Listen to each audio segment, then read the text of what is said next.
Hi, I'm Tim.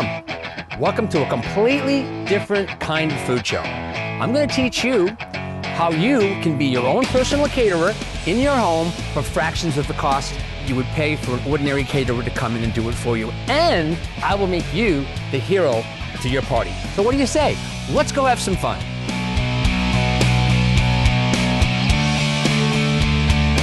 I got a call from a young lady named Nassim. She asked me to come over for a party of 20 she's putting on for some of her colleagues this evening.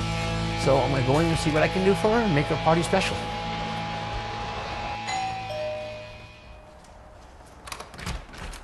Hi. Hello. I'm Nassim. Tim? How are you? Nice to meet you. Thank you. What a lovely home you have here. Thank you. So, I understand you're having a party and that's why you called me. Yes, I have some colleagues flying in from out of town, and I'd like to throw a party to welcome them. So they're very important clients of yours and you want to kind of impress them, I understand. Yes, that's correct. Perfect. You called the right person. The biggest thing I find in catering, one of the hardest things, is people don't tend to either make too much or too little. And one thing we don't want your guests to do is to run out of food, but we also don't want to leave a lot of leftovers in your refrigerator. So we want to kind of wire it down to like just a perfect amount of food for what you're looking for. So if you don't mind, I'd like to look around your house and look at some of the trinkets and areas where I can build some stations. Because what I want to do is I want to be able to have so that your guests can mingle and move from station to station throughout the room. And that way they'll keep them working and talking to each other instead of being stuck in a one station kind of a thing. So it's more fun that way. Sounds good. Awesome. Let's go in. Let's start with you mentioning that your guests like fresh fruit and fresh vegetables. Yes. Cool. I got some really good ideas for you. I was looking around your house earlier, and I noticed a lot of little neat trinkets that you have. And if you mind, I borrowed a few of them, have offset, that I want to put in to kind of like be able to work with some of your decor to work at the end of the house. What I like to do is I like to consider things and make stations. So I build little stations, so I'll have 4 or 5 stations around the house. So this one's going to be, in particular, is going to be fruit and vegetable, which is called crudité. And we're going to make stations so that way the guests can mingle and they can go to a little bit over here and a little bit over here, and it keeps them watching because, believe it or not, the eyes and the nose eat first. And we want to entice them, make them really like, wow, I can't believe they did that. So I grabbed a few of your things, and I hope you don't mind me taking a little help of myself, but I found this gorgeous giraffe and this gorgeous elephant, and I thought, man, and then I was looking around and I saw in your bathroom that you had almost an identical to that giraffe, but a more character, right? I thought this would be really nice in the set. So They are cute, aren't they? So I brought him. Aren't they? I think they're gorgeous. I think they're gorgeous. So I thought, so we want to kind of like get the feel of fresh fruits and vegetables. So this is the beginning of an island. Now you see I'm trying to create height. I have different levels. And so I went ahead and I kind of did some things in advance so we'd make it a little bit easier since we had a deadline for your party. I took a melon, a regular cantaloupe, and I cut it in a certain direction and I peeled it back. And I made them become little bowls. So I'm going to put these on the plates. Now, there's such brilliance in color with the greens and the orange that I thought, well, let's throw in some blackberries, because blackberries would really make it look hot. Isn't that nice?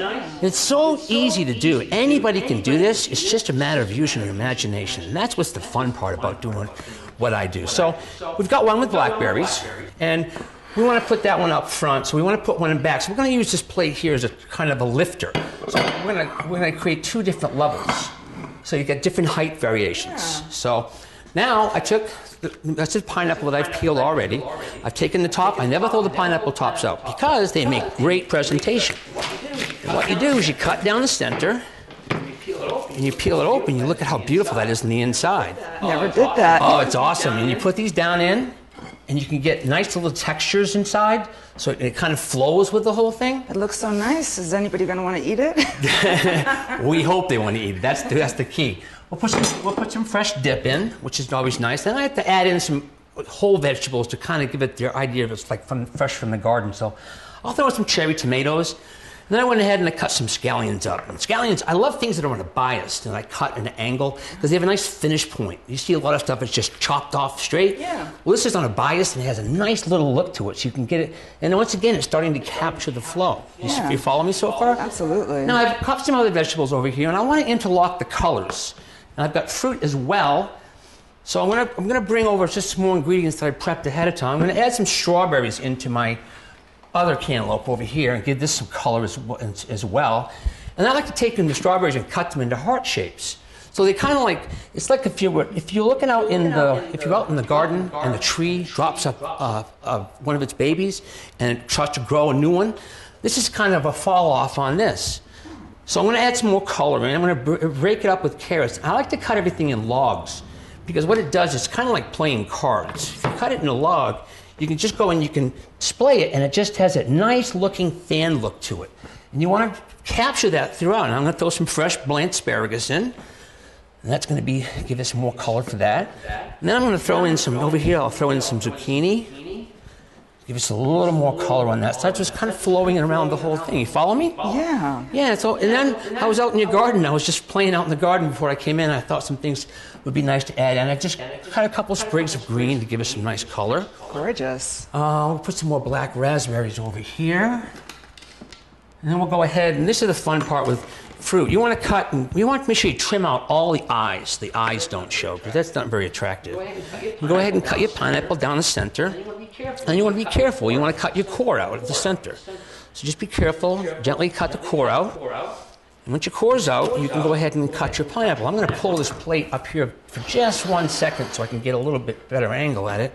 And I'm going to cut my pineapple exactly the same distances apart, so that when I put it on the plate, you'll see how I do it. Instead of just putting chunks of fruit, like most places you go to, they have just big chunks of fruit. Yeah, squares. Yeah, this is a little bit different because you can take it and you can push the fruit out, and it gives you a nice little contrast. See how the fruit's like laying out that way? Yeah. And you can add a couple more berries in through here. Give that a nice little touch. And now we're going to finish off with some. Now you also want to know that we're trying to use the whole table space. So we're going to use this as a clean table. We're sure of that. We already cleaned it beforehand. Put some cauliflower in, and let's throw in a little bit of asparagus over here. So you're not necessarily. I'm using the whole surface, but I'm also creating levels in different colors. I'm watching the colors come together. I'm going to add in some some celery, excuse me. Top of asparagus, and I'll finish off with a little more carrots to give that color and that bright brilliance of the orange in there against the green. And then I'll just take a couple more of my little cut segments that I had from before and drop those into play. And you pretty much, I've got a happy little party. Now your guests can come over and they can just help themselves, and we'll start from this and we'll go to a different set. So we'll give you a few more ideas. How's that sound? That sounds awesome. Great.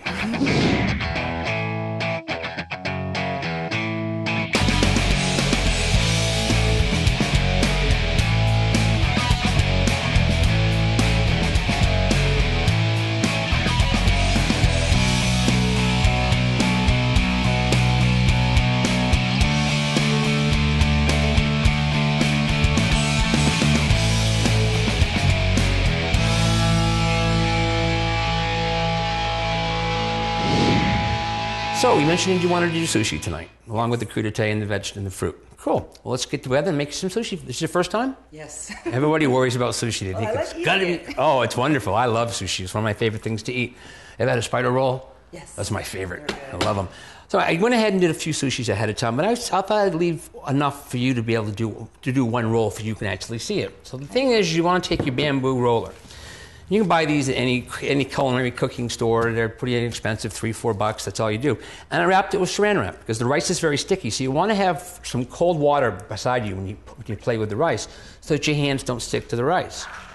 Now, I have to grab some nori paper.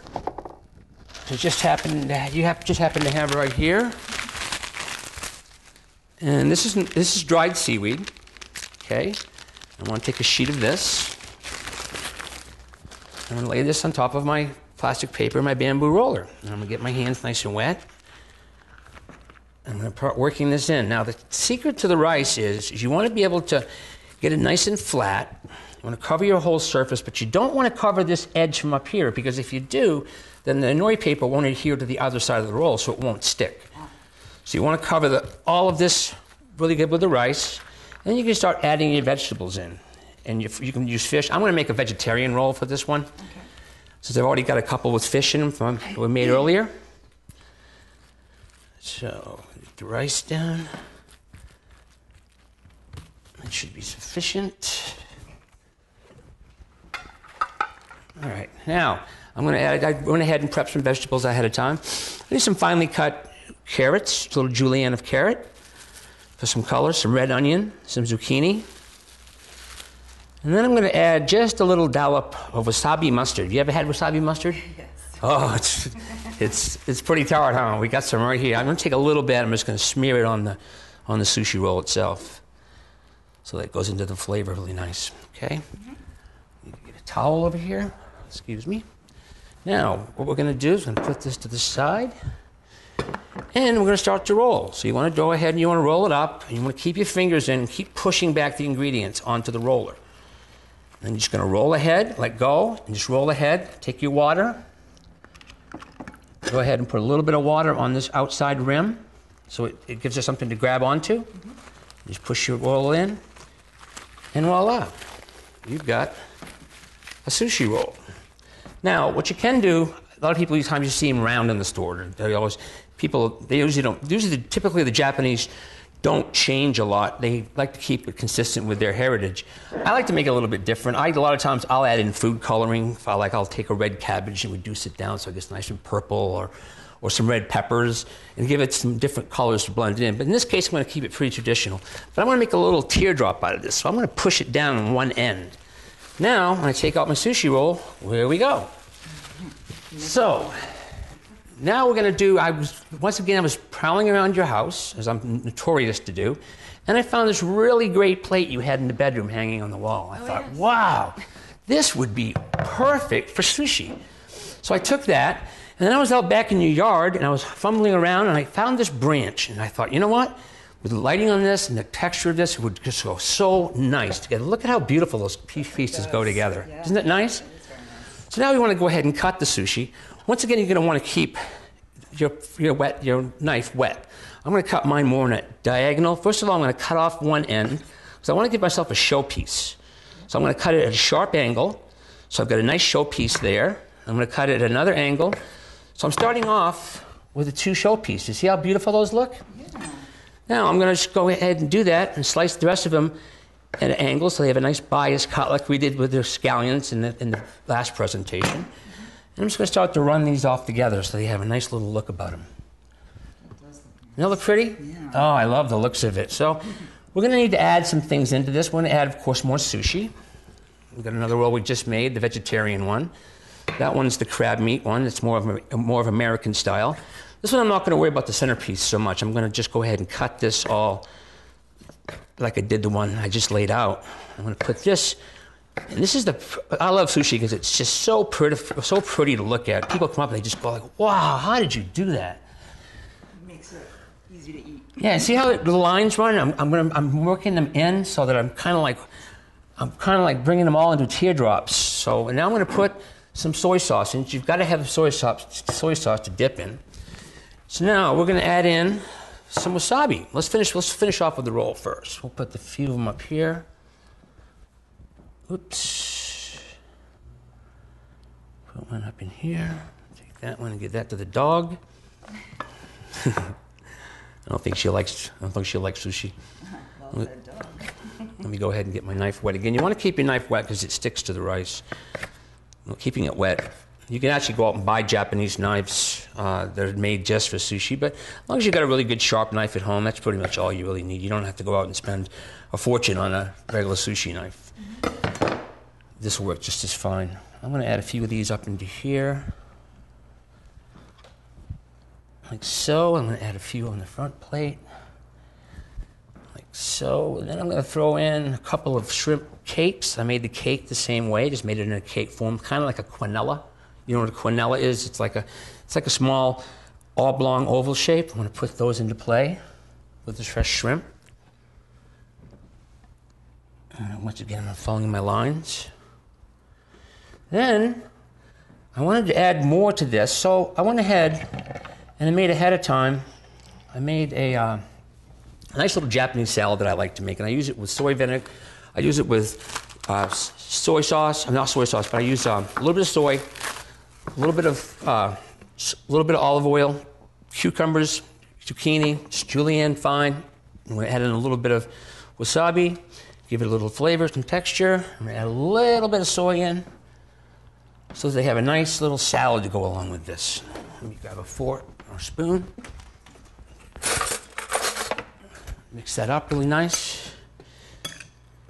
It's just a nice little fresh salad, and I'm gonna put it in this bowl I have over here.